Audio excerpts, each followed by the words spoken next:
I always knew Christmas in our house came with conditions. You had to dress the part, say the right things, laugh at the forced jokes, keep your elbows off the table, pretend the turkey wasn't dry. But this year, I came prepared. Mom handed me her gift like it was sacred. "Something special for you, Ava," she said, her eyes bright with that brittle, performative pride. I could already tell it was going to be something passive-aggressive. I peeled back the red paper, heart hammering with anticipation and dread. Was a cookbook. Not just any cookbook. How to be a real woman. Recipes and traditions for the perfect home. I stared at it, fingers clenched around the cover. The title was printed in pink cursive, the kind that screams femininity and forced smiles. A 1950s housewife fever dream? She watched me, waiting for gratitude. I thought it was time you learned a few things. You're not getting any younger. I smiled, tight, controlled. How thoughtful.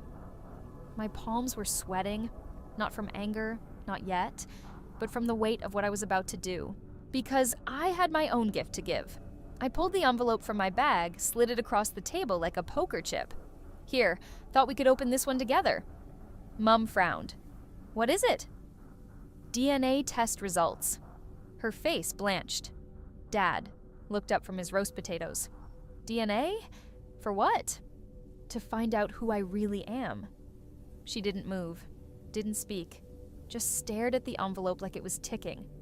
I watched her closely, waiting for her mask to crack. Dad chuckled, nervously. Bit dramatic, don't you think? Not really, I said, considering what's in there. I opened it slowly, drawing it out. I wanted her to stop me, deny it, confess, say something. But she just sat there, hands folded in her lap, the cookbook beside her like a prop. The words on the paper were sharp, cold, definitive. No immediate family matches. I read it aloud. Dad blinked. That must be wrong. It's not, I said quietly. It's been checked, rechecked. I'm not biologically related to either of you. Mum's lip trembled, but she mostly stayed silent. I turned to her. Want to explain that? Or should we guess?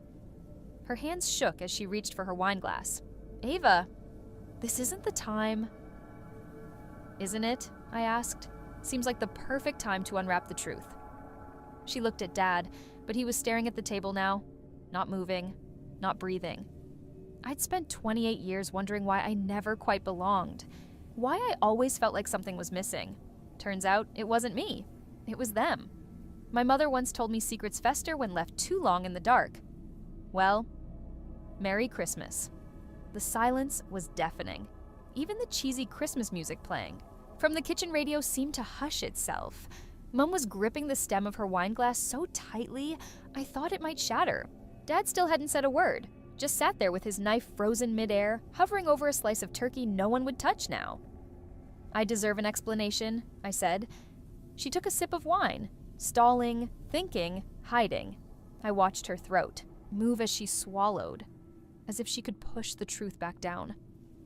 We were going to tell you, she said finally. When? My voice cracked. Before or after dessert? Dad cleared his throat, like he wanted to say something, but he still couldn't meet my eyes. You were adopted, Mum said, privately. It was complicated, but we loved you. We love you. You turned my bedroom into a gym. The words slipped out before I could stop them, but I didn't regret it. She flinched. You were in Africa, she muttered, defensive. Helping people. Doing good. No, I said. I was sent away. A pause. Sent away because I asked too many questions. No, her voice jumped. No, that's not what... Because I didn't fit your mold. Because I wasn't your perfect daughter. Her hands curled into fists on the table. That's not fair. No, I said. What's not fair is finding out on Christmas Eve that I was never meant to stay. She looked stunned. Dad finally spoke. It wasn't like that, Ava. Then, tell me how it was, I snapped. Explain the adoption papers under the carpet. Explain the lies. Explain why you pretended for 28 years. Mom was crying now. Quiet, shallow sobs she tried to hold in. I watched her fall apart, but all I felt was cold, detached, like I was watching someone else's life from a distance. We were scared, she said, scared we'd lose you. You never had me, I said. Not really? The truth settled between us like smoke, and I realized this wasn't just betrayal. This was erasure, a slow, quiet dismantling of my identity, disguised as love. The Christmas lights blinked from the mantelpiece. Red, green, gold, false warmth in a cold room. I stood up, slow and steady. I'm not staying. Dad blinked. Where will you go? Somewhere I can start over. Mom stood too, reaching out. Ava, I stepped back. Don't. Just don't. I walked to the hallway, grabbed my coat, and for a moment, I felt like I was floating above it all, watching my old life dissolve behind me.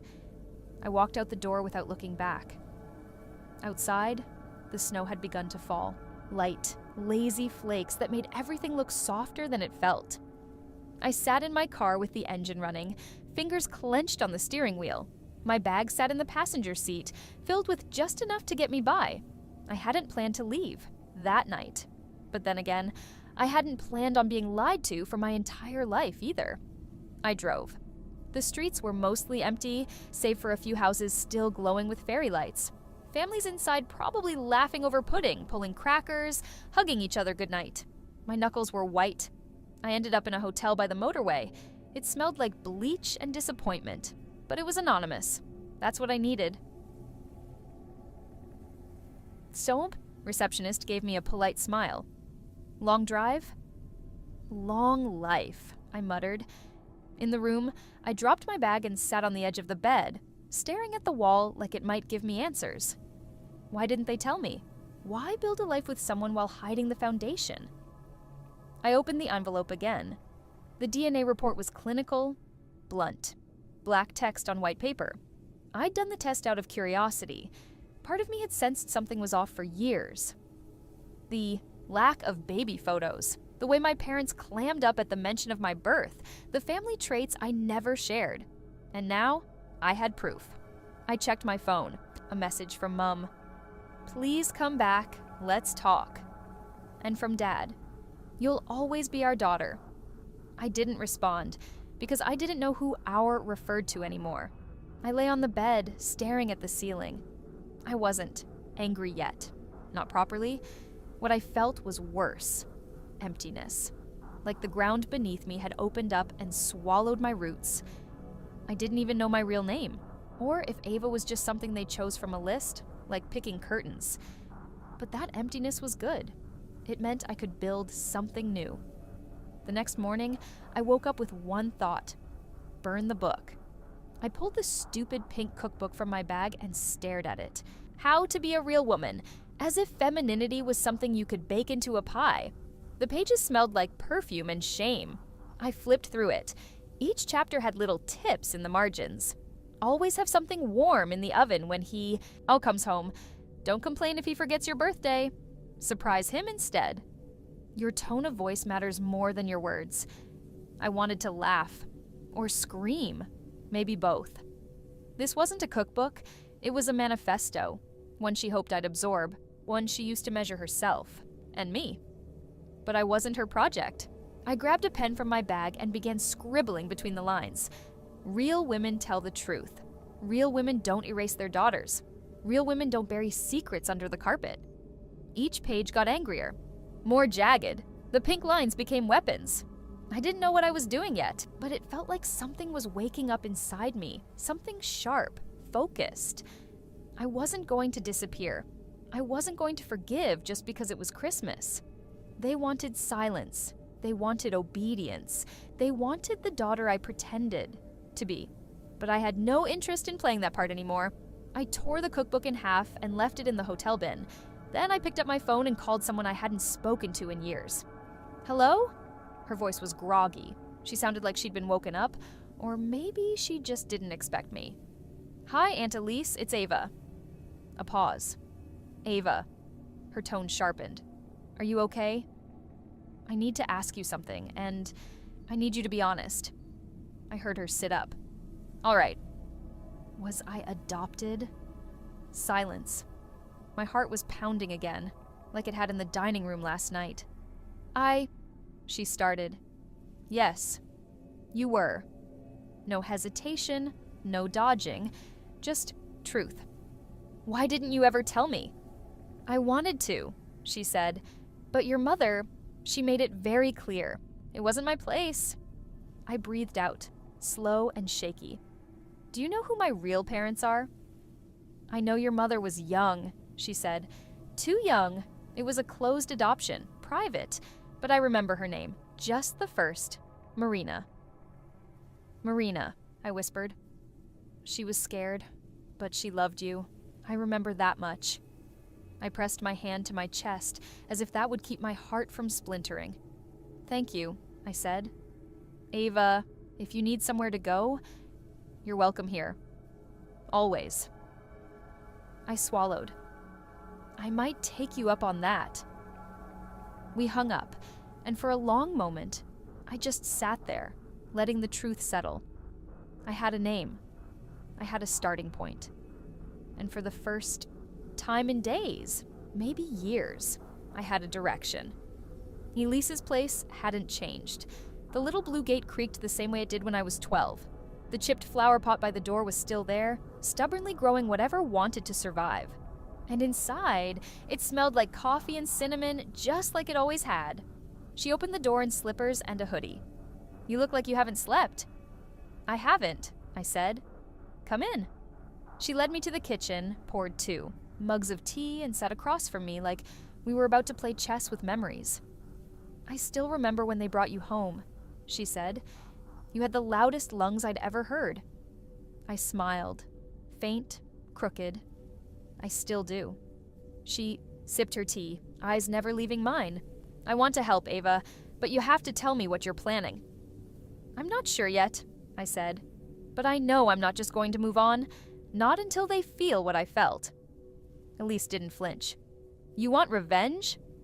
No, I said. I want clarity, power.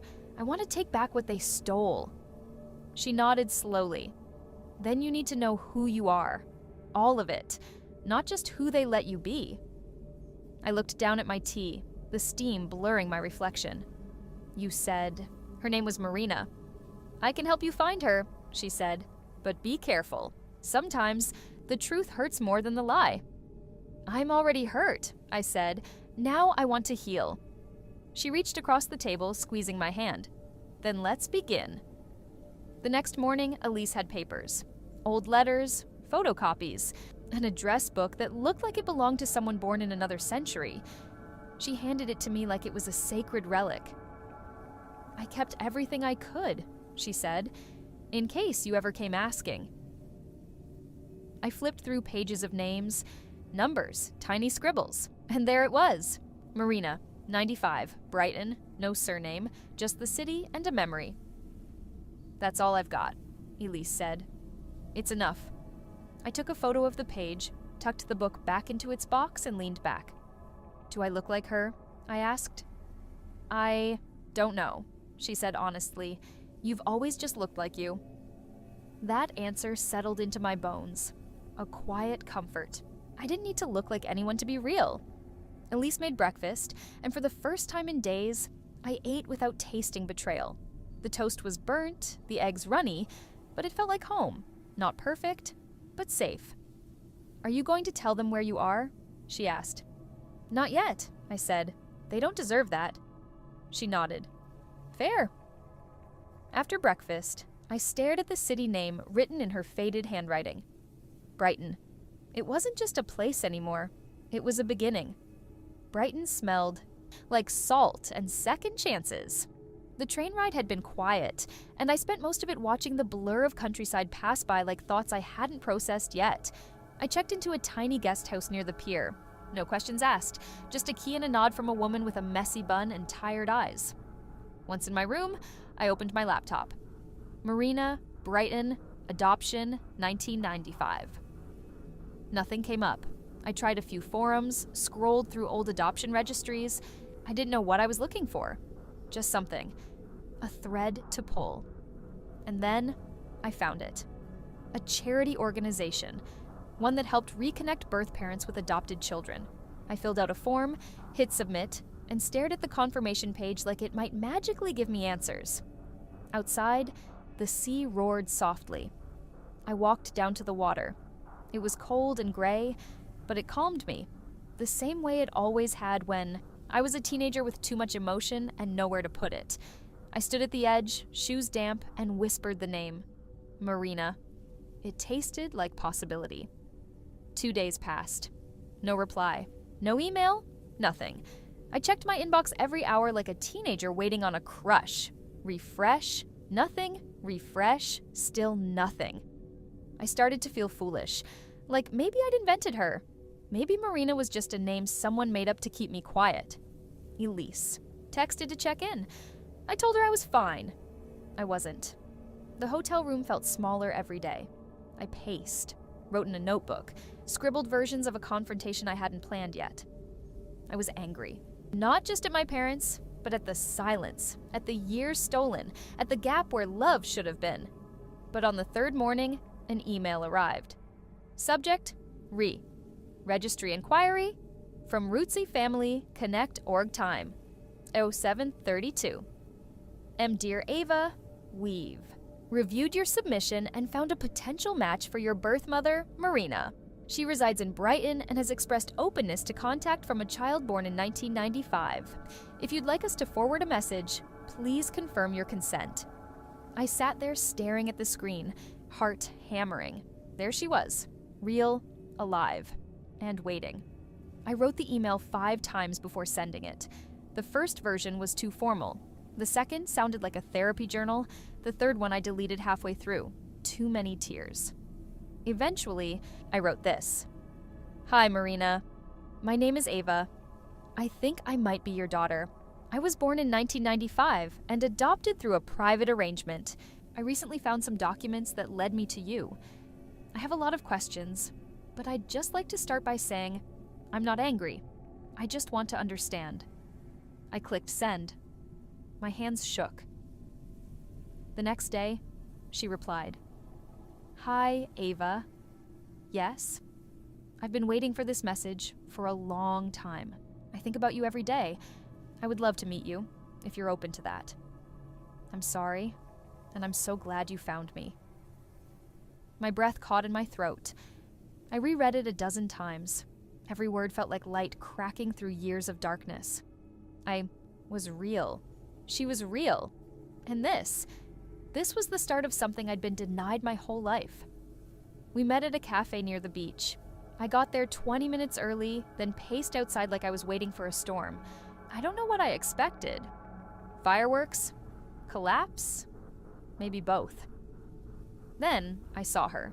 Marina. She had my eyes. That was the first thing I noticed.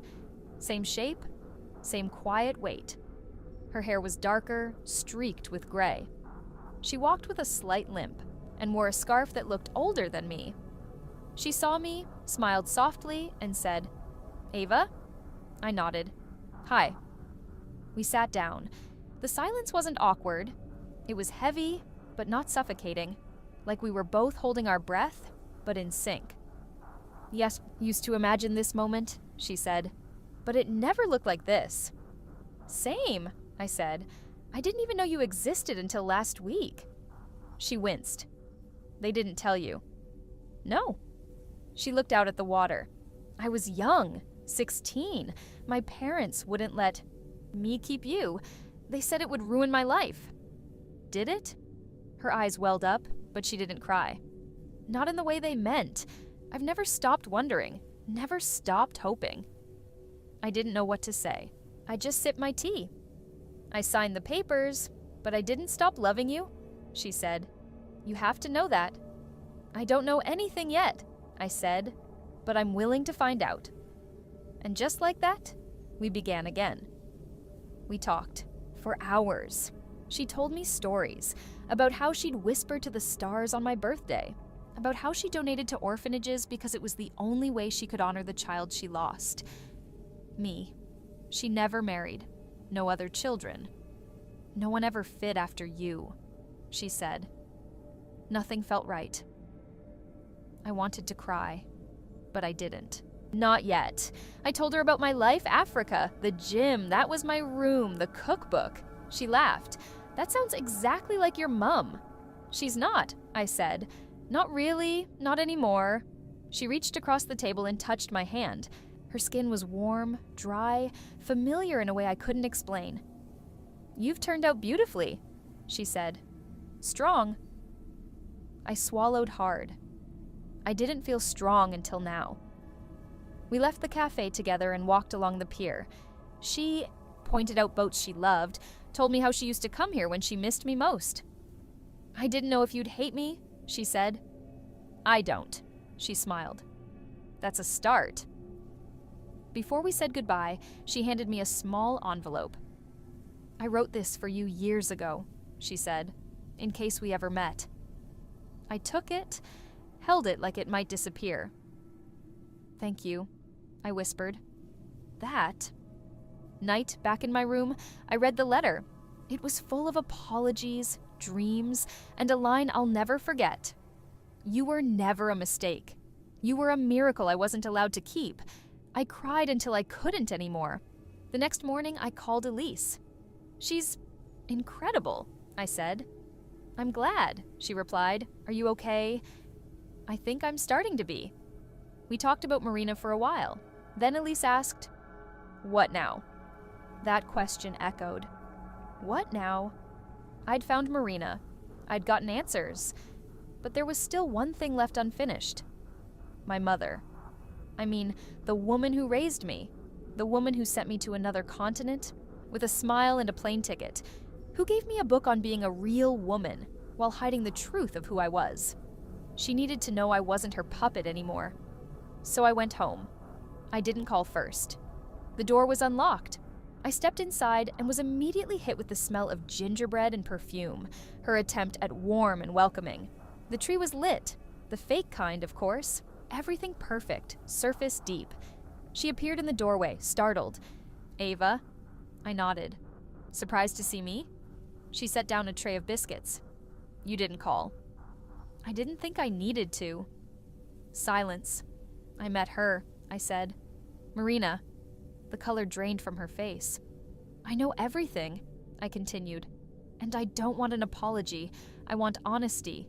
Just once. She sat down, slowly, like her legs couldn't quite carry the weight anymore. I was afraid, she said. Afraid if you knew, you'd leave me. I left anyway. She looked up. Do you hate me? No, I said, but I don't belong to you either. Not anymore. We sat in that kitchen like strangers. The clock on the wall ticked, louder than it should have.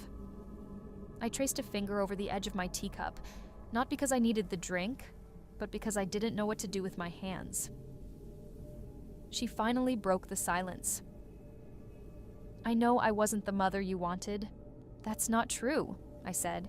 You were the only mother I knew. I wanted you, until I realized you didn't really want me. Her eyes glistened. That's not fair. Isn't it? You don't understand how hard it was. The waiting, the fear she'd change her mind. I prayed for you, fought for you. And then you lied to me, my whole life. She stood up, hands trembling. Because I was afraid if you knew the truth, you'd think I wasn't enough. You weren't enough, I said softly. But not because you weren't her. Because you never let me be me. She sat back down, defeated. So what now? I don't know. I'm not here for revenge. I'm not even sure I'm here for closure. Then why? To see if there was anything real left. She didn't answer. I finished my tea and stood. Thanks for the cookbook, by the way. That got a laugh. Small, unsure. Is this goodbye? She asked. No, but it might be the last time I let you talk without listening. I didn't leave angry. I left exhausted. I walked for hours. through streets I used to know, past shops that had changed hands, homes that had swapped their coats of paint. Everything was the same, but different. Just like me. I ended up at Elise's. She opened the door in pajamas, eyes wide. "You okay?" "No," I said, "but I think that's the point." She hugged me before I finished the sentence. Later, we curled up with tea and toast, my letter from Marina resting on the table beside us like some fragile relic. "Do you think you'll stay in town?" she asked. "I'm not sure. There's nothing here for me, not really, but I'm not sure I'm ready to leave either." "What about Marina?"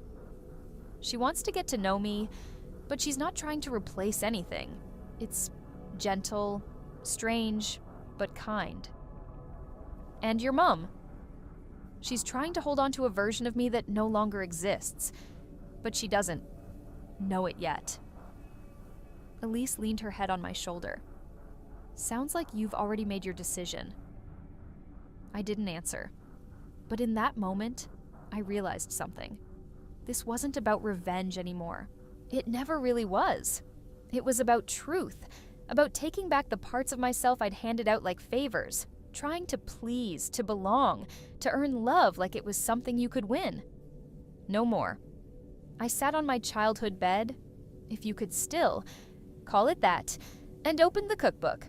Page after page of instructions. How to host a dinner party, how to fold a napkin just so, how to make your man feel like a king. It read like a guide to shrinking. At the end was a handwritten note in my mother's careful script. "Ava, may you always know your worth, your beauty, and your place in the world. This book helped me. I hope it helps you too. Love, Mum." I read it twice. Then I laughed, not cruelly, just tiredly, because the book had done the opposite. It hadn't helped her. It had boxed her in, defined her. And now she was passing that same box to me, like it was some kind of inheritance. I took out a pen and wrote in the margins. I scribbled through sections. I rewrote titles. How to Be a Real Woman became How to Be Your Own Woman. And I realized I wasn't angry anymore. I was awake. This journey didn't start with the DNA test or the letter. It started when I stopped pretending, when I decided to become someone new, someone true. And now, I was finally her. I hadn't expected to feel so light. The next morning, I called Marina. She'd asked if we could meet before I left. I didn't know how to explain it, but I could feel the distance between us growing, and I wasn't sure how to cross it. I wanted to, but I wasn't sure if I was ready to let someone else in, someone who wasn't blood. She answered on the second ring. "I'm here." Her voice had a quiet urgency to it. "Are you coming?" I didn't think twice. Yes. The cafe was small, too small for what we were trying to fit into it. We found a corner table, a corner that seemed to mirror the space between us. She sat across from me, her eyes a little hesitant.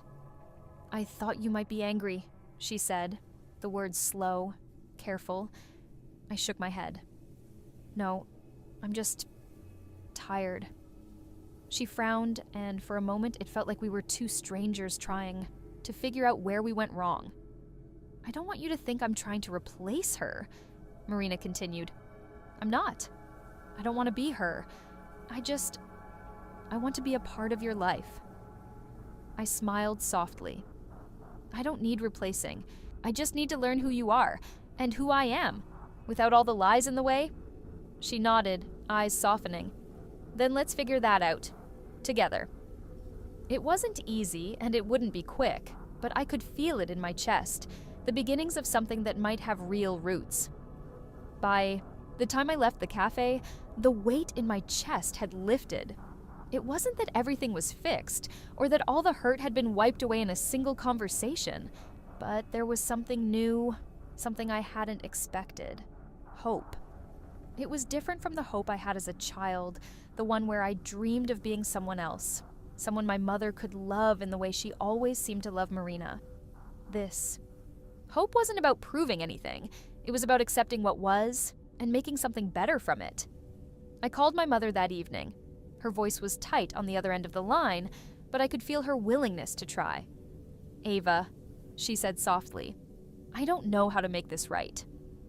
You don't have to, I answered, knowing the truth of it. I'm not asking you to fix anything. I'm asking you to see me. See who I am, not who you thought I was supposed to be. The silence that followed wasn't uncomfortable. It was a beginning to a different kind of relationship. Didn't erase the past, and it didn't promise an easy future, but it was real. When I hung up, I put the phone down and looked at the blank pages of my journal, the ones that would fill with whatever came next.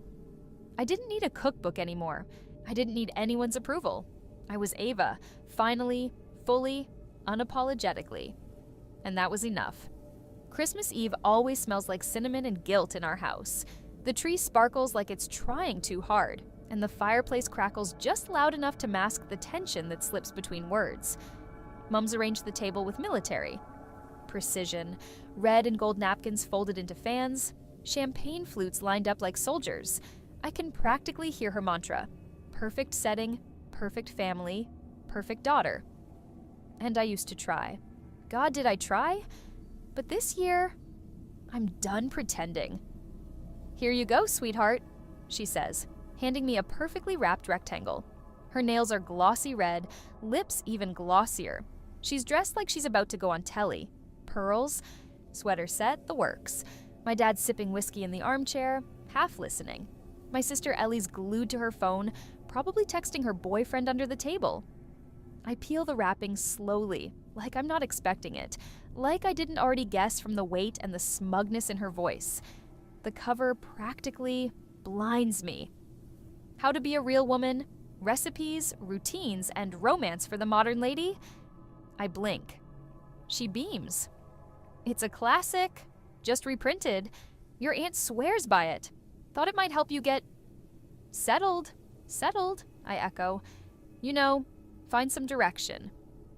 The words hang there like stale perfume. I smile. Too big, too still.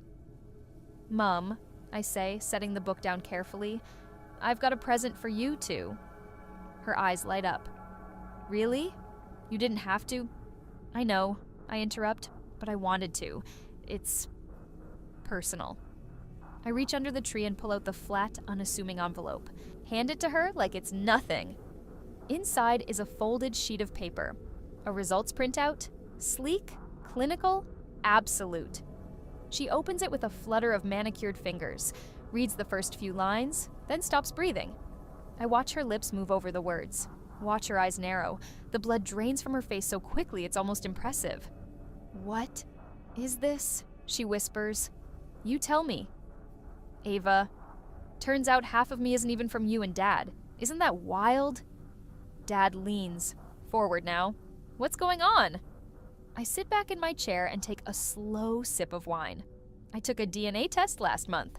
Thought it'd be fun. You know, heritage, ancestry. Never expected to find out I'm adopted. Mum's mouth opens and closes like a fish gasping for air. Ellie actually looks up from her phone. No, you're not. Mum starts. Then explain it, I say softly. Explain the 0% match to either of you. Explain why there's a name on the report I've never heard before. My voice is calm, controlled, but inside, I'm shaking. Not because I'm afraid, because this is the moment, the unraveling. Mum looks like she might cry.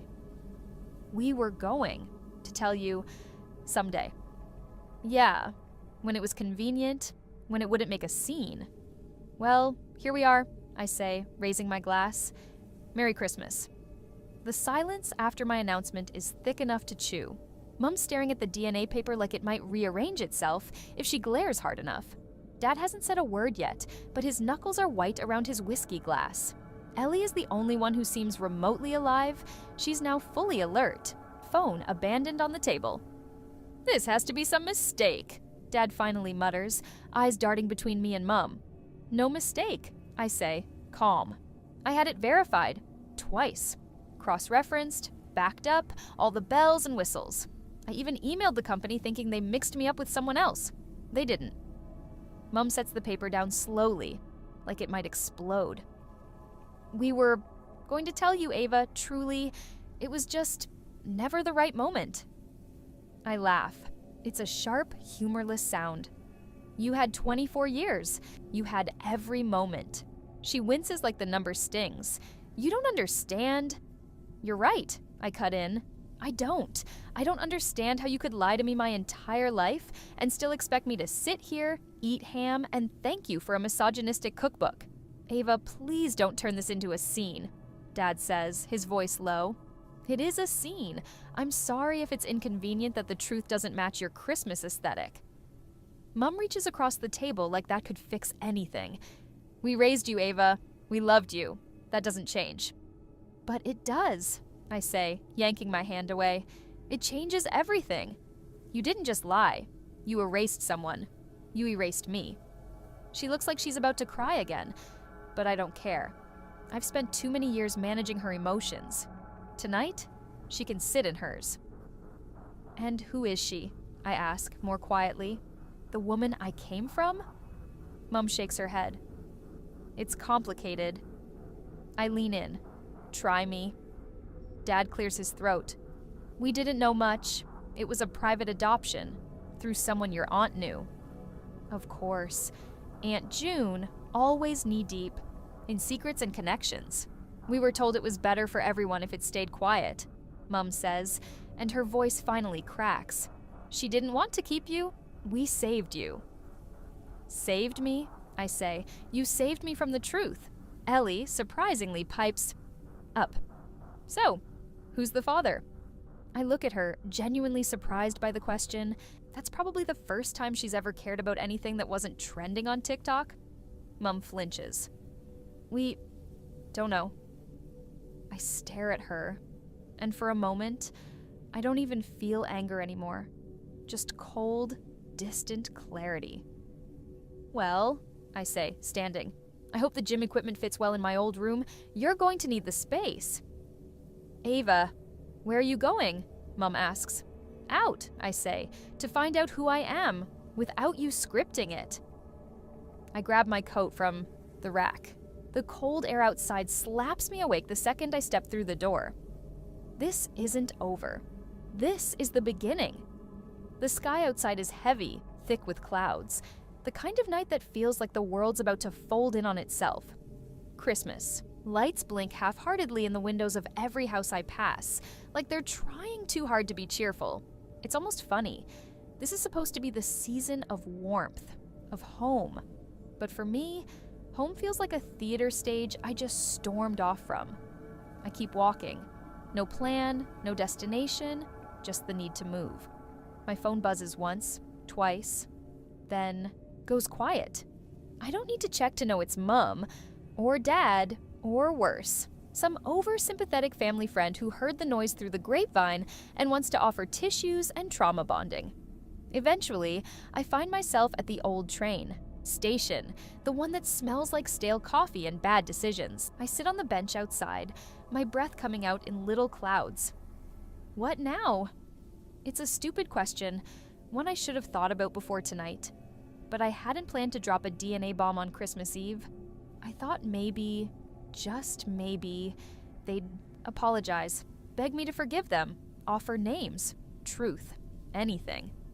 But they just sat there, Mom with her silent sobs, Dad pretending the whiskey would fix it, and Ellie, wide-eyed like someone watching reality TV, only this time she's in the episode.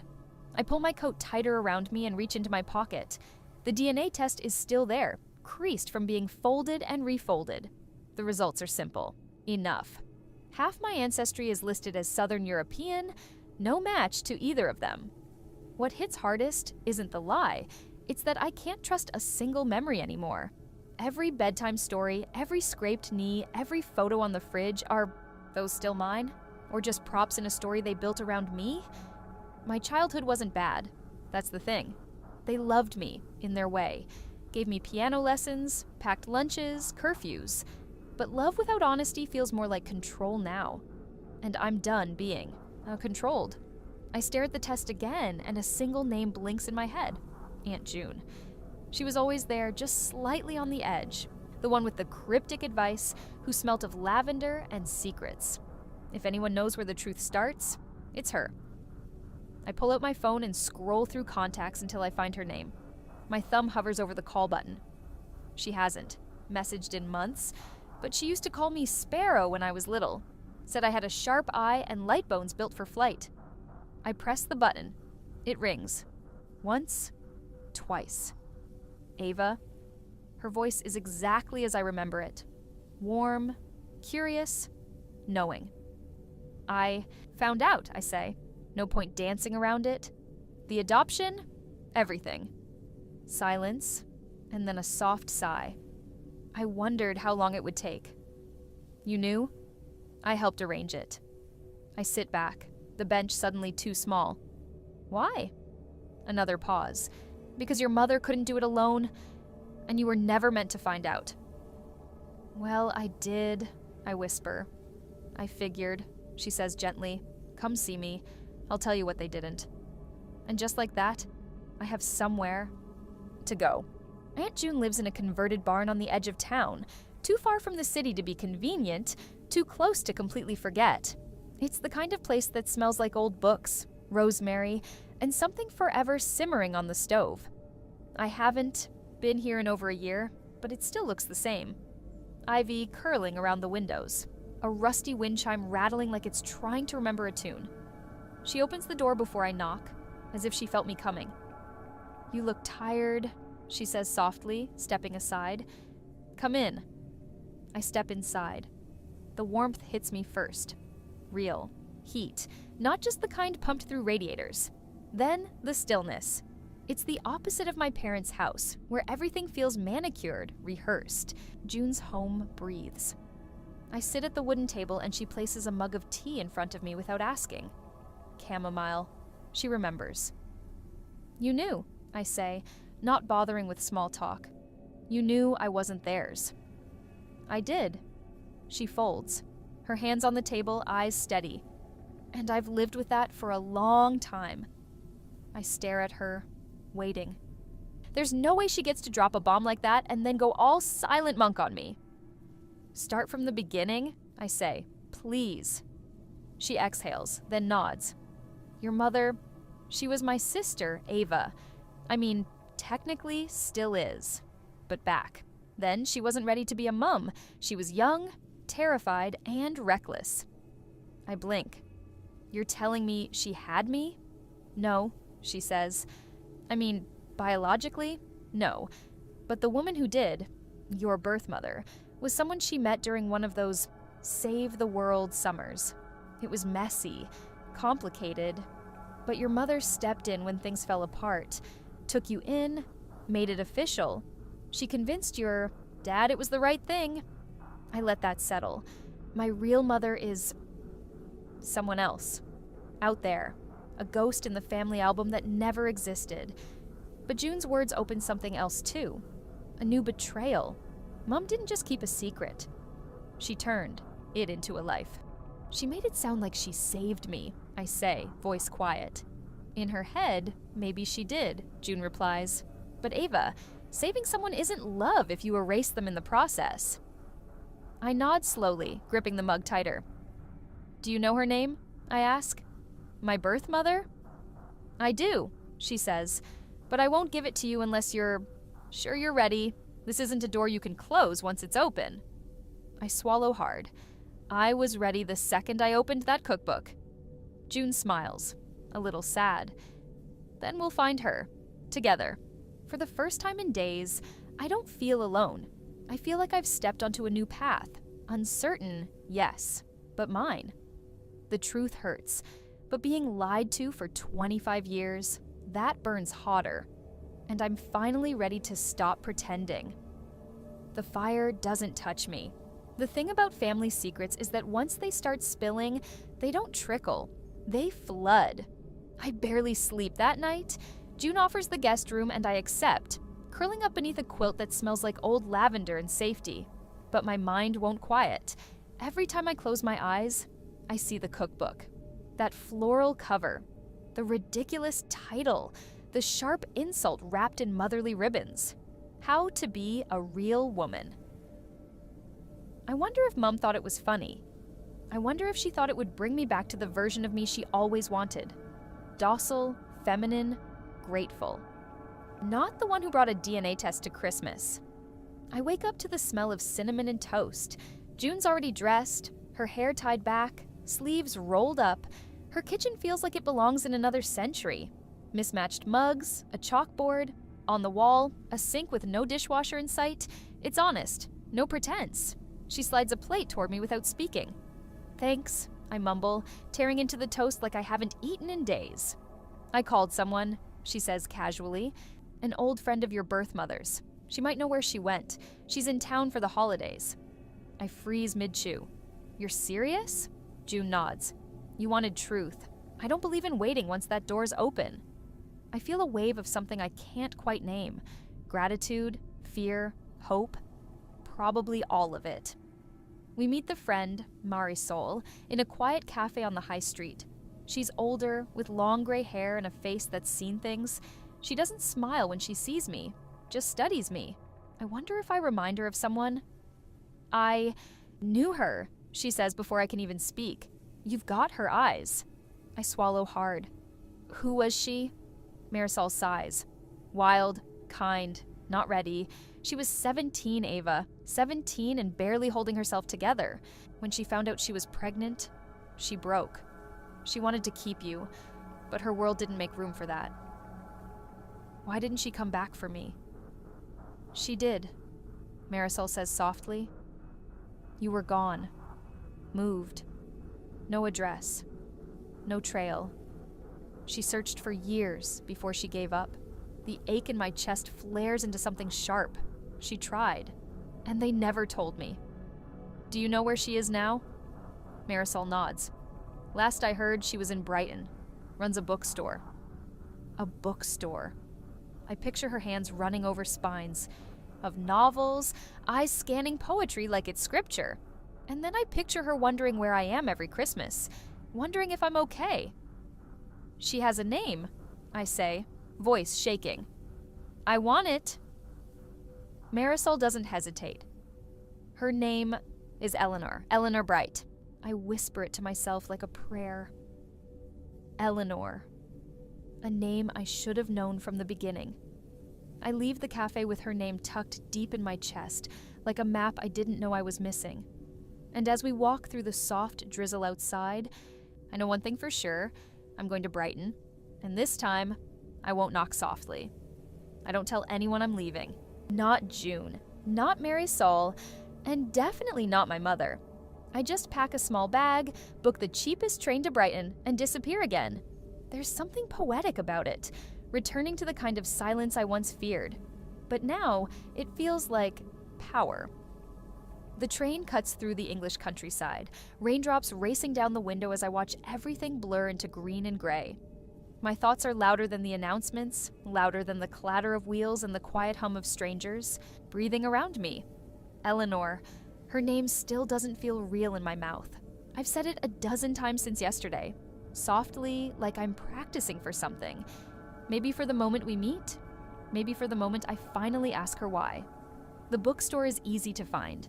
It's tucked between a florist and a shop that sells secondhand records, its windows full of fairy lights and old hardcovers propped on wooden crates. There's a handwritten sign on the door that reads, "We're all stories in the end. Come find yours." It nearly knocks the air out of me. Inside, the smell of paper and ink is immediate, comforting in a way that hits somewhere deep and unprepared. There are shelves that stretch floor to ceiling, ladders on rails, tiny nooks with bean bags, and mugs of cold tea forgotten in corners. And then I see her. She's at the counter, glasses perched low on her nose, flipping through what looks like a poetry anthology. Her hair is a wild halo of soft curls streaked with silver. She hums to herself, not loudly, just enough to notice. I can't speak. I don't know what I expected. A dramatic movie moment? A sudden magnetic recognition? A shiver of the universe, whispering, "There she is." But the truth is, she's just a woman, a human being. And somehow that's even more powerful. I step closer, heart pounding. "Eleanor?" I ask, voice barely above a whisper. She looks up, blinks, smiles, but cautiously. "Yes?" There's a pause, the kind that stretches seconds into hours. I swallow, my voice thick. My name is Ava. She stiffens. The smile fades. And then, slowly, her hand lifts to her mouth. Oh my God, she breathes. Neither of us moves. It's the moment the world folds. Everything I rehearsed on the train, gone. No speech, no accusations, no tears. Just this strange, sacred stillness. She comes around the counter like she's afraid I'll vanish. Stops just short of me, eyes flicking over my face like she's memorizing it. I thought I'd never see you, she says, trembling. They said you were gone. I nod. They erased you from everything. I tried, Ava. I swear I know, I cut in, surprising myself. I believe you. She exhales, and then gently she reaches for my hand. It's warm, and it's real. The connection is there, not because of blood or DNA or biology, but because we both carry the scars of what was taken from us. We both have pieces missing from the same puzzle. She lets go first. Would you like some tea? I laugh. It bursts out without warning. Yeah, I say. I really would. And just like that, we begin. Eleanor makes the kind of tea you don't rush. She doesn't use tea bags, but loose leaves and a little infuser that looks like a silver acorn. The kettle whistles softly on a gas stove in the back room behind the counter. It's also ordinary, so domestic, and somehow that makes it harder to hold myself together. I sit at a tiny round table by the window, still processing what just happened. She's real. She's alive. And she's here, pouring a psalm into mismatched china cups like she does it every day. Milk? She asks. Sure. She hands me the cup, and we sit. Just sit. The silence is heavy, but it isn't awkward. It's loaded, sure, but there's something respectful about it too. Like neither of us wants to bulldoze through the moment. I used to wonder what your laugh sounded like, she says finally, eyes not leaving the steam rising from her tea. I imagined you'd laugh like me, big and messy, a sound that didn't care who was listening. I blink, caught off guard. I do, I admit. Sometimes. Her eyes flick up. There's that same cautious smile. That makes me happy. We sip in tandem, and I realize I've never seen my mother drink tea like this, calmly, without checking the time or answering emails between sips. You've done well for yourself, she says after a while, nodding at my coat the way I hold myself. I can see it. I shrug. I left a version of myself behind. It wasn't easy, but it was necessary. She looks at me like she knows exactly what I mean. I used to write to you, she says. Letters. Every week? I didn't know if they were being kept, but it helped. Just writing to you helped me stay sane. I go still.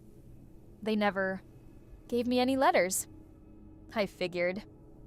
There's an ache in my chest that has nothing to do with anger and everything to do with mourning what could have been. I found the adoption papers 2 weeks ago, I say. They were under a piece of torn carpet in the gym that used to be my bedroom, hidden like something shameful. Eleanor flinches. That's cruel. They sent me away. Told everyone I wanted to travel. Told me it would fix me. But the truth was simpler than that. They wanted to erase me before I could remind them of you. She reaches out, this time across the table, and places her hand gently on mine. It's a quiet offering, not a claim, not a demand, just presence.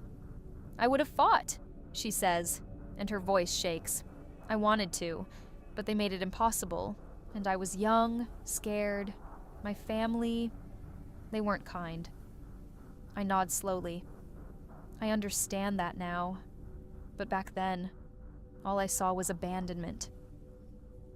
I'm sorry, she whispers. I don't say it's okay. It isn't. But it's not just her fault either. The fault lies in the way people rewrite stories to make them more comfortable to live with. My parents, my family, they crafted a world where I was a footnote, an inconvenience. But I'm not a footnote anymore. I'm the author now, and my story just started a new chapter. When I step back out onto the street, the winter air slices through me like glass. But I don't feel cold.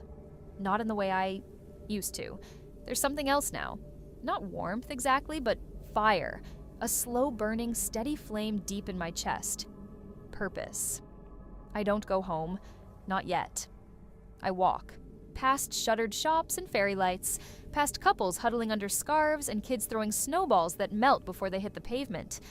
I walk until my legs ache and my thoughts are too loud to ignore. They lied to me. My whole life was built on a version of truth my parents found more convenient. A sanitized, palatable version where I was theirs, completely and unquestioningly. Where my questions didn't matter. Where love came with conditions and fine print. And when I stopped fitting into their script, when I started asking too many questions, started thinking too much like Eleanor, they wrote me out. My phone buzzes in my pocket. A message from my father. "Are you coming back tonight?" Mum's worried. Mum. As if that word means the same thing now. I don't answer. Instead, I scroll back to the picture I took in Eleanor's bookshop. The faded wallpaper, the lamp with the floral shade, the teacups on the window ledge. I zoom in on her face. Weathered, but kind, her eyes brimming with quiet strength. She looks nothing like the ghost I imagined for years. She's real. And she matters. And if they were willing to bury that truth, what else have they buried? By the time I reach the house, the lights are still on. It's almost midnight, but they're waiting up for me. I let myself in, keys silent in the lock, and I walk through the hallway like a stranger in someone else's home. My mother appears at the end of the corridor, arms folded, robe cinched too tightly. "Emma, where have you—" I saw her, I say, voice steady. Her mouth opens, closes. Her face falls into a silence I've never seen from her before, one that almost looks like guilt. "You went to the bookshop? You know I did. You knew I'd find her eventually." "We did what was best for you." I laugh. It's not a sound I recognize. "No, you did what was easiest for you. You wanted to forget, to rewrite everything, like she never existed, like I never came from her." Her voice rises. "We raised you. We loved you. Did you? Or did you love the version of me that didn't ask where I came from? The one who smiled, followed orders, went off to volunteer like a good daughter. While you gutted my room and turned it into a gym?" Silence. My father appears behind her, bleary-eyed and unsure. "I'm not staying," I tell them. Not because I'm angry, though I am, but because I won't be your prop anymore. I'm not a charity case. I'm not your second chance. I'm not the grateful daughter who stays quiet. My voice softens, but it doesn't break. I found her, I found myself, and I won't unfind either. I turn and walk back out, my breath clouding in the air. For the first time in years, I feel lighter, not because the pain is gone, it isn't, but because the weight of pretending is. I'm done pretending. Let them sit in the silence they created. The thing about walking away is that it always sounds braver than it feels. That night, I stayed. At a cheap hotel off the high street, the kind with fluorescent lighting and floral curtains that haven't changed since the 90s, but it had a lock on the door and a quiet hum in the walls. And that was enough. I didn't sleep. I lay there staring at the ceiling, counting the cracks in the paint, asking myself the same question over and over. Who would I have been if they'd just told me the truth? I used to think I was lucky, safe, chosen. Now I wonder if I was just convenient, easier than facing the woman they left behind. In the morning, I opened my laptop and started writing. Not a letter to them, not a story, just facts, memories, things I remembered that never quite fit. Like the time I was 6 and asked why I didn't look like anyone in the family, how my mom laughed and called me special, or how Dad once told a stranger at the supermarket, "She's not ours by blood, but she's ours in every way that matters." I didn't question it then. I was a kid, hungry for approval. But now, those memories ring differently, like puzzle pieces I didn't know I was missing. I closed the laptop and sat there with the truth staring back at me. My life had cracks in it too, but instead of covering them up, maybe it was time to dig deeper. Not to fix the past, but to understand it. I sent Eleanor an email. I want to see you again.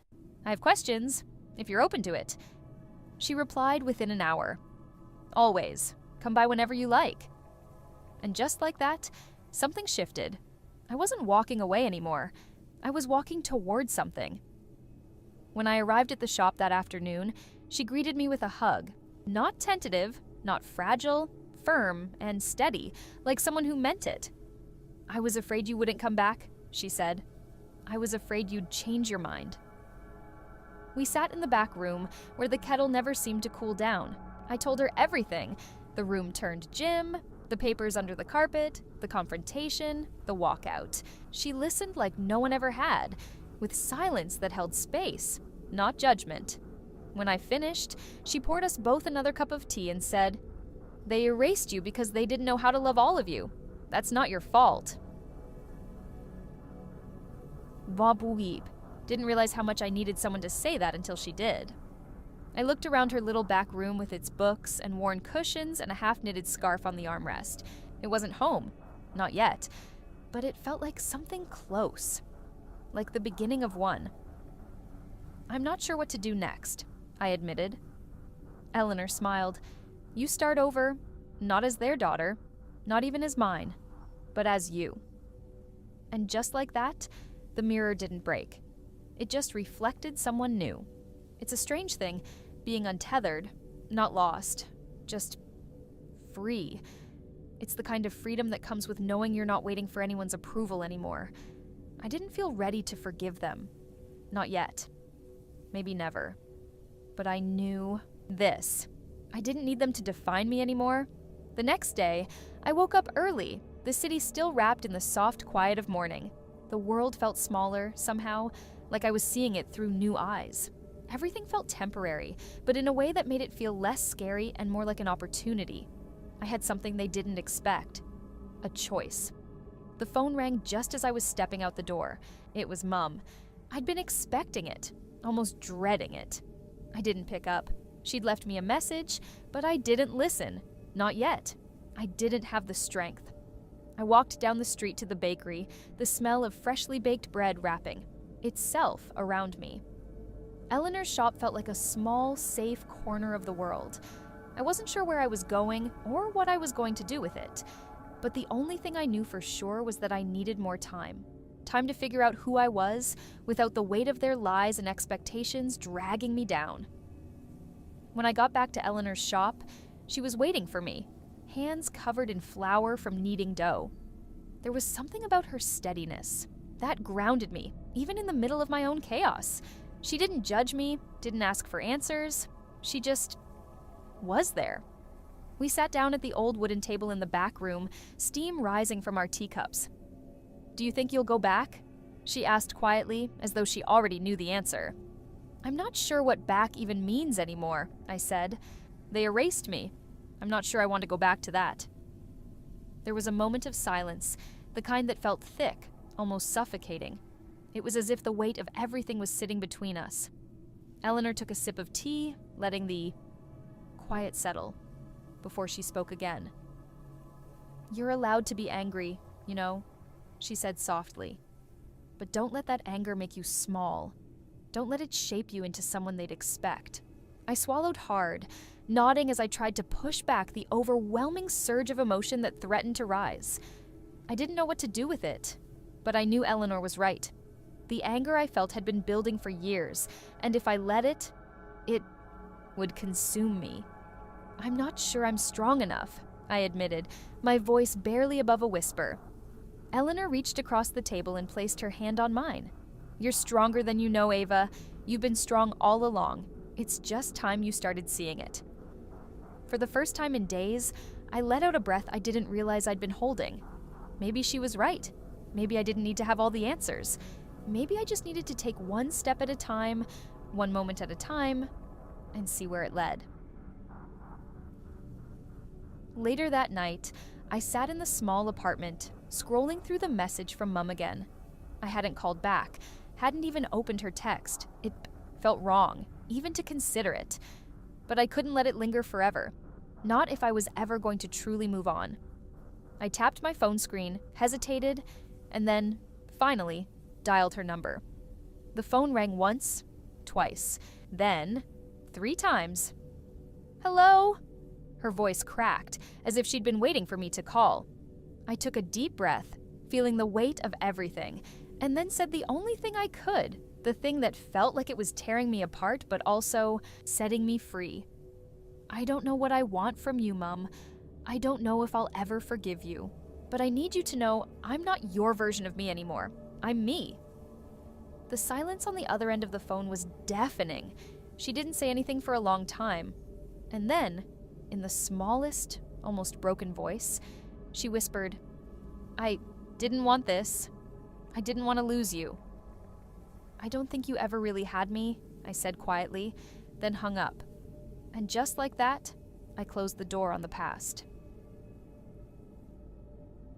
The phone call with Mum lingered in my mind for days, echoing in the empty spaces of my apartment.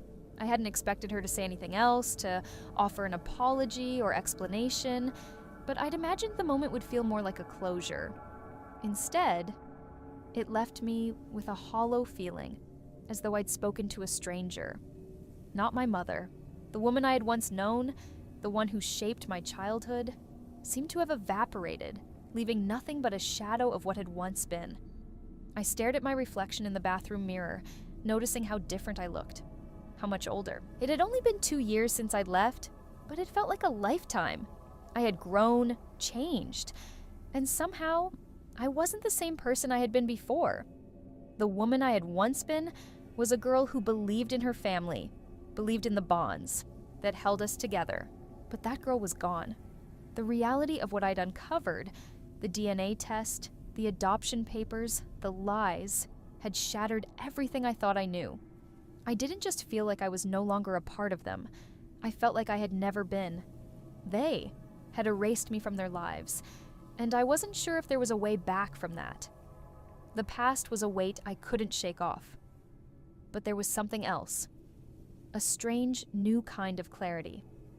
For the first time in ages, I could see my life, not through the lens of their expectations, but through my own. I didn't have to stay small. I didn't have to live under the shadow of their choices. The question was, what now? It was too late to go back to my old life, the life where I was just Ava, their daughter, the one who always did what was expected of her. I couldn't go back to that girl, no matter how much I might want to. But I could move forward. I could build something new, something that belonged to me and no one else. I went to Eleanor's shop the next day. The smell of freshly baked bread greeted me as I walked through the door, the comforting scent pulling me into the familiar space. Eleanor was busy behind the counter, as usual, her hands deftly working with the dough. "Morning?" I said, sliding onto one of the stools at the counter. She looked up, her warm eyes catching mine. "Morning, Ava. You seem different today." "I am," I said, taking a deep breath. "I'm not sure how to explain it, but I think I'm starting to understand something. Maybe even forgive myself for not knowing sooner." Eleanor raised an eyebrow, clearly intrigued. "What do you mean?" I was so focused on fixing things, on fixing them. I thought I had to make things right for everyone else. But now, I paused, struggling to find the right words. Now, I see that I don't have to fix anything. I just need to figure out what I want. She nodded, her expression one of quiet understanding. "That's a big step, Ava." "I know, but it's not easy. I'm still angry. I'm still hurt. But I think I'm finally starting to see that I don't have to carry that around anymore. It's not mine to hold." Eleanor placed a cup of tea in front of me, her fingers brushing lightly against mine. "You know, sometimes letting go is the hardest thing you can do, but it's the only way to move forward." I sipped my tea, thinking about her words. She was right. For so long, I'd been carrying the weight of everything. The lies, the abandonment, the betrayal, but I didn't have to carry it anymore. I could let it go. I could choose my own path. "I don't know what the future looks like," I said, finally letting the truth settle inside me. "But I'm done letting them control it. I'm done being someone they can throw away when it's convenient for them." Eleanor smiled, a soft, knowing smile. "That's the spirit. You deserve better than that." I smiled back, feeling something warm stirring inside me, something I hadn't felt in a long time. Hope. It wasn't much, but it was a start. I left the bakery, the weight of the past still lingered, but for the first time, it didn't feel like it was suffocating me. It felt like a burden I was ready to set down. And the future was mine to shape. The days following my conversation with Eleanor felt different. I wasn't sure if it was the weight finally lifting, or if I was just trying to convince myself that I had a way forward. But either way, something inside me had shifted.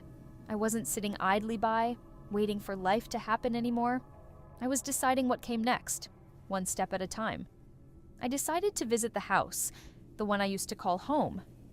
There was something about standing outside it, feeling the familiar sense of wrongness settle deep in my chest, that made me realize I had to face this head on. I couldn't run from my past, not anymore.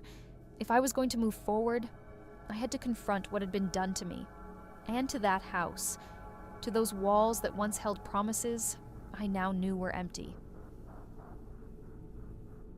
The sun hung low in the sky, casting long shadows across the front yard as I walked towards the house. It looked the same from the outside. The same brick walls, the same overgrown garden that my mother had always insisted would be perfect, with just a little work. But it wasn't the same. Not for me. I could almost hear her voice echoing in the air, the way she used to call me in from the yard, telling me to hurry inside for dinner, to wash my hands, to mind my manners. But that was all gone now. Her voice, her expectations, all those little pieces of my life that had seemed so solid, now they were just fragments, little pieces of a puzzle that no longer made sense. I stood in front of the door for a moment, staring at the chipped paint on the frame before I raised my hand to knock. The door swung open almost instantly, as though someone had been waiting behind it. It was her, the woman I had once called Mum, the woman who had erased me from her life so easily. Her smile, though practiced, didn't reach her eyes. The tension in the air was palpable. "Ava," she said, her voice steady but cool. "I didn't expect you today." "Did you expect me at all?" I replied, my voice flat. I didn't mean to sound so cold, but the words slipped out before I could stop them. She hesitated, the briefest flicker of something crossing her face, before she stepped aside to let me in. "Come in, dear." I walked past her, my heart pounding. The house smelled like it always had, like stale perfume and old furniture. The living room was exactly as I remembered it. The same worn-out sofa, the same bookshelf stacked with books I had once pretended to enjoy just to make her happy. "How have you been?" she asked, though I could tell it wasn't genuine concern. It was the kind of question you ask someone when you don't really care for the answer, but you know it's expected of you. "I've been fine," I said, trying to sound more composed than I felt. "I've been figuring things out." She nodded, her hands clasped in front of her. "Good. I'm glad to hear it. I didn't know what I was expecting, perhaps a heart-to-heart conversation or a long overdue apology. But nothing came. She stood there, watching me like a stranger, like I wasn't her daughter, and for a moment, it was hard to remember that I had once been the girl who clung to her every word, the girl who had longed for her approval. "So," I said, breaking the silence, "I found something." Her eyes darted to me wary. "What do you mean?" "The letter," I said, my voice almost a whisper. "The adoption papers. You never told me. You erased me." She went pale at the mention of the letter. Her mouth opened and closed like she was searching for the right words, but none came. It was as if she couldn't form an excuse for what she'd done. "I didn't erase you, Ava," she said, the words coming out in a hurried rush. "You don't understand. It wasn't like that." "Then what was it like?" I asked, unable to keep the bitterness out of my voice. Why was I the one who had to leave? Why was I the one who had to disappear? Her gaze faltered for a moment before she looked away. "It wasn't about you. It was about what we thought was best." "Best for who?" I demanded, stepping closer. "Because it sure as hell wasn't best for me." She stood there, silent, her eyes filled with something I couldn't quite place. Regret, guilt, fear, maybe all three. I took a step back, suddenly exhausted. I'm not here to make you feel better. I'm not here to fix this. But I'm done pretending like everything's fine. I'm done pretending you're my mother, that this house is my home. Her face hardened at my words, but she didn't say anything. There was nothing left to say. I turned to leave, the door creaking behind me as I stepped into the cool air. I didn't look back. I didn't need to. The truth had already been said, and nothing would ever be the same. The drive back to the small flat I had rented in the city was a blur. My thoughts churned, each one more painful than the last. The words I had said to her kept replaying in my mind, each one sharp and accusing. But beneath the anger there was something else. A deep, hollow feeling that I had tried so hard to bury for years. The realization that nothing in my life had been what I had thought it was. I had spent so many years trying to live up to the expectations she had set for me, striving to be the perfect daughter, the perfect student, the perfect woman. And yet, none of it had been enough. Not for her, not for anyone. I had been nothing but a placeholder, a child who was expected to be grateful for the scraps of attention she occasionally tossed my way. But the truth was so much darker than I had imagined. When I had found the adoption papers, it felt like my world had cracked open. Everything I thought I knew about my family, about myself, had been built on lies. I wasn't her daughter. I had never been her daughter. She had raised me, yes, but that had been a lie too. An act. A carefully constructed facade that she had held up for the world to see. And that facade was crumbling now. I could see it in her eyes when I confronted her. The way she looked at me, like she had no idea who I was anymore. It wasn't just regret that I saw in her gaze. It was fear. Fear of the truth that she had buried for so long. The truth I had finally unearthed. I pulled into the parking lot of my flat and sat there for a moment, the engine of the car still running. I could feel the weight of everything pressing down on me, and for the first time in my life, I felt like I was standing on the edge of something. Something huge, something that could change everything. I couldn't go back. Not to that house, not to that life. The girl I had been, the one who wanted to make everything right, who wanted to be the daughter she never had the chance to be, she was gone. She had been replaced by someone who was angry, who had nothing left to lose. I turned off the engine and sat in silence for a long moment, gathering my thoughts. There was no going back, but there was also no way forward without facing the truth. I couldn't keep pretending that everything was fine, that what had happened to me, what had happened to us, didn't matter. And the truth was this: they had planned to erase me. They had planned to forget I ever existed. I wasn't part of the family anymore, not in their eyes. And now, they had to pay for that. I wasn't just going to forgive them. I wasn't going to let them walk away from this like they always had. I had a plan, and I was going to follow through with it. I grabbed the envelope containing the DNA, test results from the passenger seat, and looked at it for a moment. This was the key, the thing that would make them realize the truth they had tried so desperately to hide. It wasn't just about the adoption papers. It wasn't just about the lies they had told me. It was about what came after. It was about what they had done to me, and what I was going to do in return. I took a deep breath and stood up, grabbing my bag and heading into the building. I needed to get some rest. I needed to think this through more carefully. But most of all, I needed to prepare myself for what came next, because I wasn't just going to ruin their lives. No, I was going to destroy everything they thought they controlled. I was going to make them regret ever thinking they could erase me. The flat felt quieter than usual when I returned. The silence seemed to settle in like an old friend, one that was no longer welcome, but had made itself comfortable in the corners of my life. I dropped my bag by the door, the sound of it hitting the floor louder than expected in the stillness. Everything about the flat, the sparse furniture, the cold gray walls, felt like a reflection of what I had become. Distant, removed, and quietly seething beneath the surface. I didn't want to feel like this. I didn't want to be angry, didn't want to let the past fester and infect everything I touched. But it was too late for that now. The seed had already been planted, and every step I took now felt like it was in the shadow of what I had uncovered. Sitting down at the small, Dining table, I pulled out the DNA test results once more. I ran my fingers along the edge of the envelope, feeling the rough paper beneath my fingertips. It seemed like a trivial thing now, just a piece of paper, a few lines of text. But it was everything. It held the power to bring everything crashing down, to bring my past crashing down, to bring her down. I had spent years trying to live up to expectations, trying to prove I was worthy of the family I thought was mine. But it had all been a lie. I had been a pawn in their game, a figment of their carefully constructed world, and now they would pay. But there was a part of me that knew this wasn't just about revenge. It wasn't just about making them regret their decisions, making them realize the damage they had done to me. No, it was more complicated than that. This was about reclaiming my power. It was about taking back control over my own life, my own identity. I wasn't just the daughter they had erased.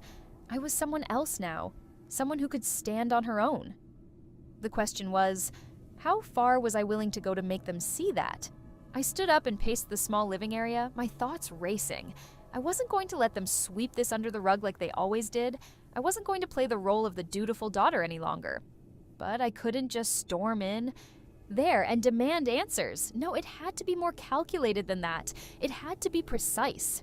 Every step, every word, every move, carefully chosen to bring them to their knees. It wasn't just about confronting them. It was about dismantling everything they had worked so hard to build. Their image, their reputation, their perfect little world. I would expose the cracks they had tried to hide. I would show the world who they really were. But I had to be patient. I had to wait for the right moment. And in the meantime, I had to prepare. I needed more than just the DNA test. I needed more than just the papers I had found. I needed leverage, something that would force them to acknowledge the truth, something that would make them squirm. The silence in the room grew heavy as I thought about my next move. It would take time, but I knew it was worth it. There was no going back now. The plan had already begun, and there was no stopping it. I needed to remind them of the daughter they thought they could erase. And when I did, they would wish they had never made that mistake. The plan was simple, at least in my mind, but as I sat there in the quiet, the weight of it began to feel heavier. What I was about to do wasn't something I could easily undo. Once the first stone was thrown, there was no taking it back. Had to think carefully. This wasn't about throwing tantrums or making wild accusations. This was about strategy, about crafting a narrative that they couldn't deny, about making them see who I had become, not who they thought I was. I thought about the meeting I had scheduled for tomorrow, a dinner with them, my parents, the same ones who had raised me with expectations as high as the sky and as cold as the air that surrounded their carefully constructed lives. I couldn't tell them what I had discovered. Not yet. That would come later. Instead, I had to be subtle, to remind them of everything they had tried to bury. I reached for my phone, opening a text message to a friend, someone who would be key in the next step of my plan, a contact I had made years ago during my time away, someone who owed me a favor, a big favor. I wasn't proud of all the things I had done, but it didn't matter anymore. This wasn't about pride. This was about survival. The message was brief. It's time. A few words, a few letters, a few characters on the screen, but they carried more weight than the entire conversation I'd have tomorrow night with my parents. I hit send. As I sat back and waited for the response, my thoughts drifted back to the years I had spent thinking I was just like them. I had believed in the illusion, the house, the family, the so-called life they had curated for me. But all of it had been an act, a play they had rehearsed for years, and I had been the unsuspecting actor, following my lines with no questions asked. But now the lines were blurred. I wasn't an actor anymore. I was the director. I was the one in control. I had the script, and I knew how it was going to end. The phone buzzed in my hand. I looked down to see a single reply. Got it. Let's do this. I took a deep breath, letting the weight of it settle in. Tomorrow would be the first step. I would show them who I was now, and by the end of the night, they would know everything. The carefully constructed image they had built for years would shatter piece by piece. It wasn't about the cookbook anymore. It wasn't about the DNA test or the past. It was about control. It was about power. I was done being the child they could erase. I was done being their secret. Now, it was time for them to learn the truth. The air felt thick with tension as I stepped into the dining room. It was all so familiar. The gleaming silver cutlery, the crystal glasses lined up perfectly, the white tablecloth stretching across the table like a blank canvas, the smell of roast lamb, freshly baked bread, and that faint scent of expensive perfume hung in the air. It was all exactly as it had always been. The same life, the same routine. But I was different now.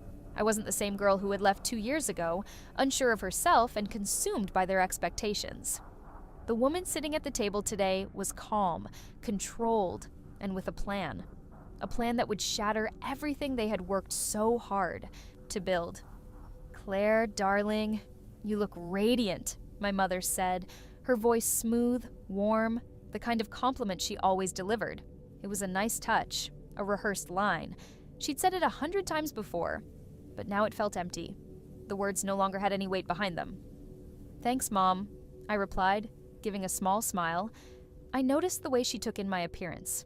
Crisp, white blouse, my hair pulled back neatly, and a quiet confidence that radiated from every inch of me. She probably didn't know what to make of it. My father glanced up from his newspaper, offering a quick nod in my direction. "Dinner smells good," he muttered, as though he were only half present in the moment. "Typical." I took my seat at the table. The moment I sat down, I could feel the old, familiar discomfort creeping in, but I pushed it away. They had no idea what I'd uncovered, how much they had taken from me. We began eating, the sounds of silver against china filling the air. My mother kept up the small talk, asking about my travels, asking if I'd made any new friends, about my work at the volunteer clinic. It all felt distant, like we were two people speaking different languages.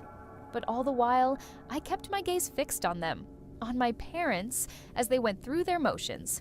It was all so easy for them to act like nothing had changed.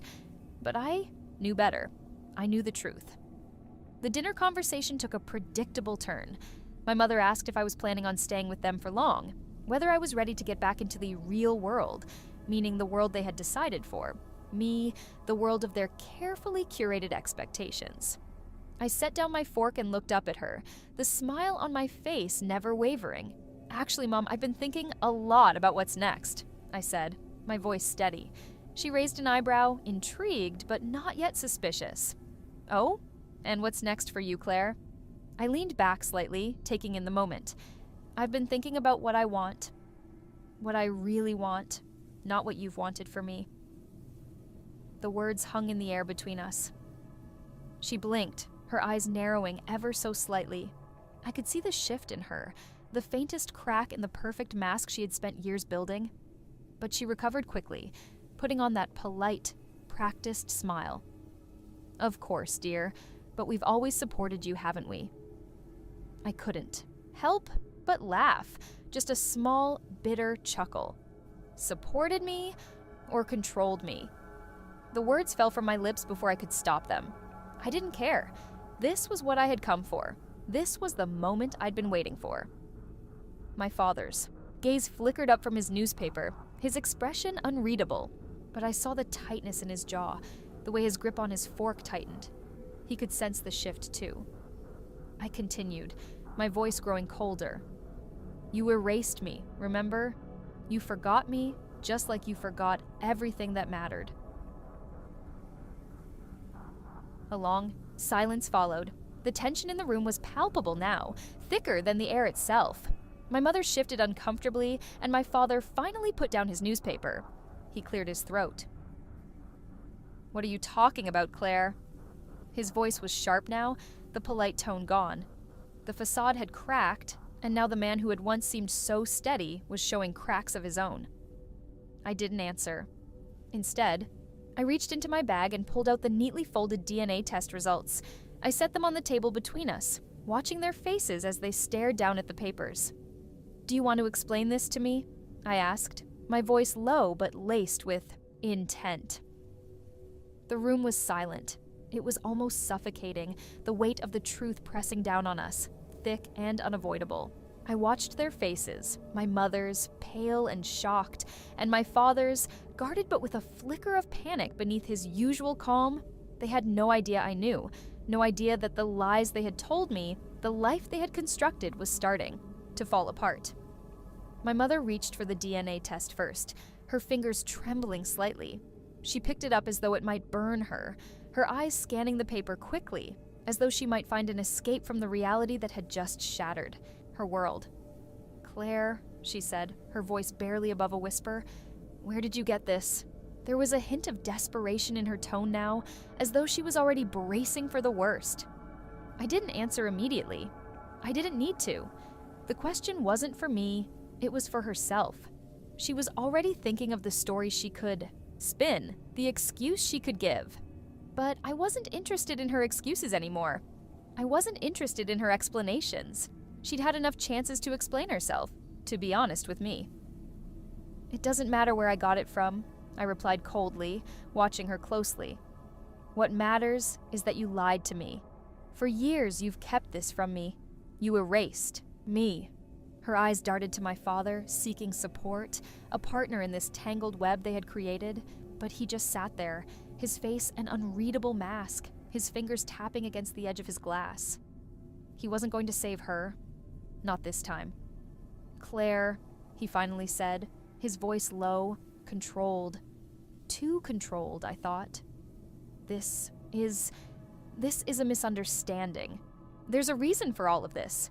Your mother and I never meant for you to find out this way." The lie. It came so easily to him. My father was the master of keeping things buried, of pretending everything was perfect when it was anything but. I had spent my entire life believing in the version of him he had created. The perfect, flawless man who always knew what was best. But now, as I watched him struggle to keep the calm facade intact, I realized how little I knew him. I leaned forward, my hands clasped tightly together on the table. "I don't care about your reasons," I said firmly, my voice hardening. "I care about the truth. I care about the fact that you chose her over me. Her over me." The words felt heavy in the air. They had been planning to give me up, to erase me completely. I had always known there was something off about the way they treated me, the way they had pushed me aside as if I were a problem to be dealt with. But this was betrayal on an entirely new level. My mother finally looked up at me, tears welling in her eyes. She blinked rapidly, trying to hold them back, but I saw the cracks in her carefully maintained facade. The woman who had once been so unflappable was now trembling before me, guilt written all over her face.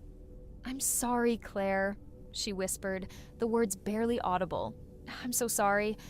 We were trying to protect you." I shook my head, disbelief rising in my chest. "Protect me?" I laughed bitterly. "By hiding the truth? By pretending I was never part of this family? You think that's protecting me?" She stood abruptly, her chair scraping loudly against the floor. The tears she had been fighting to hold back finally fell, streaking down her face. "I didn't know what else to do," she choked out, her voice breaking. "I couldn't lose you, Claire. I couldn't lose you to the truth. We thought it was for the best. We thought you wouldn't understand." There it was, the admission. They thought I wouldn't understand.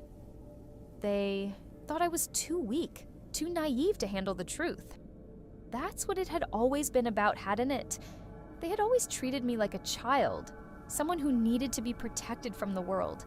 And now, they were seeing that I was no longer that person. "I understand more than you think, Mom," I said, my voice steady despite the storm brewing inside me. "What I don't understand is why you thought I wouldn't want to know the truth, why you thought you could just sweep everything under the rug and I'd be okay with it. You did lose me. You lost me the moment you decided I wasn't worth the truth." My father stood up now, the calm facade finally crumbling. "Claire, this is not the time or the place." "Stop," I cut him off, my voice rising. "Stop trying to control this. I'm done with your lies. I'm done with you both pretending like everything is fine. It's not fine. The silence that followed was deafening. For the first time in years, there was no polite dinner chatter, no comfortable small talk. There was just the raw, painful truth hanging between us, unspoken and undeniable. And I wasn't about to let them escape it. The tension in the room was palpable. My mother's sobs filled the silence, but it didn't soften the blow. It didn't change what I knew now, what I had uncovered. And it didn't change the fact that no matter how much they begged for forgiveness, the damage had already been done. They had erased me, and they had done it without a second thought. For years, I had believed I was part of this family. But now, I knew better. I was nothing more than an afterthought. My father remained still, his face set in stone. I could see the flickers of regret in his eyes, but I also saw something darker. Guilt. It wasn't just guilt for what they had done. It was guilt because he had convinced himself that this was the right thing. He had been so certain that erasing me from their lives was for my own good, for the family's good. But none of that mattered anymore. I stepped away from the table, my hands trembling at my sides. I could feel the weight of everything pressing down on me, but I refused to let them see how much it hurt. Not anymore. "Claire," my father said again, his voice rough, but it held none of the authority it once had. "You don't understand." "Oh, I understand perfectly," I interrupted, spinning around to face him. "I understand that you thought you could control my life, that you thought I'd be happy living in a lie, pretending everything was fine. But what you don't understand is that I'm not the same person I was when I left. I'm not the girl you thought you could push aside. I'm stronger than that, and I'm not going to let you or anyone else dictate my life anymore." My words hung in the air like a challenge. I wasn't backing down, not this time, not after everything I had discovered. My mother's sobs quieted, and I saw her stand up slowly, her hands clasped in front of her, as if she were praying for some divine intervention. "Please, Claire," she said through her tears, her voice pleading. "We didn't mean to hurt you. We thought we were doing the right thing. We were scared." "Scared?" I repeated, incredulous. "You were scared that the truth would destroy everything you'd built, so you decided to destroy me instead. You thought that erasing me would make it all better?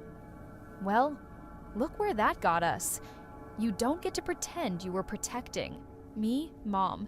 You don't get to hide behind your good intentions. You betrayed me." She reached out as though she wanted to touch me, but I took a step back. I didn't want her touch. Not now. Not when everything she had done felt like a betrayal. She had taken my love for granted, assuming I would always forgive her, assuming I would always stay. But I wasn't staying anymore. "I don't need your forgiveness," I said, my voice cold. "I don't need you to try and make this right. There's nothing you can say that will fix this." Her face crumpled as though I had struck her. I saw her reach for her emotions, trying to piece together something, anything that could make this all go away. But it was too late. The walls had been built, the lies had been exposed, and there was no going back to the way things were. "Maybe I've been selfish," she whispered. "Maybe I've been trying so hard to hold on to what we had that I lost sight of what really matters. I never meant to hurt you, Claire. I never meant to—" "Stop!" I cut her off, my voice stronger now. "I don't want your apologies. I don't want to hear about how hard it's been for you. I've been through my own hell too. You didn't just lose me when you decided to erase me. You lost yourself. And I'm not going to be your scapegoat anymore. I'm not going to carry your guilt for you." The room was still. My mother's face was streaked with tears. Her shoulders slumped in defeat. My father stood silently, a figure of stoic regret, but no longer the man who could command respect with a single word. We were just a family of broken pieces, each of us too shattered to fix anything. I took one last look at them, my heart heavy with everything that had happened, but also strangely light. For the first time in years, I felt like I could breathe again, like I was free. "I'll be leaving tomorrow," I said, my voice final, carrying the weight of everything I had just learned. And I won't be coming back. Not for you, not for anyone. They didn't protest. They didn't try to stop me. There was nothing left to say. As I walked out the door, leaving the house behind, I knew that I had made the right decision. I wasn't running away.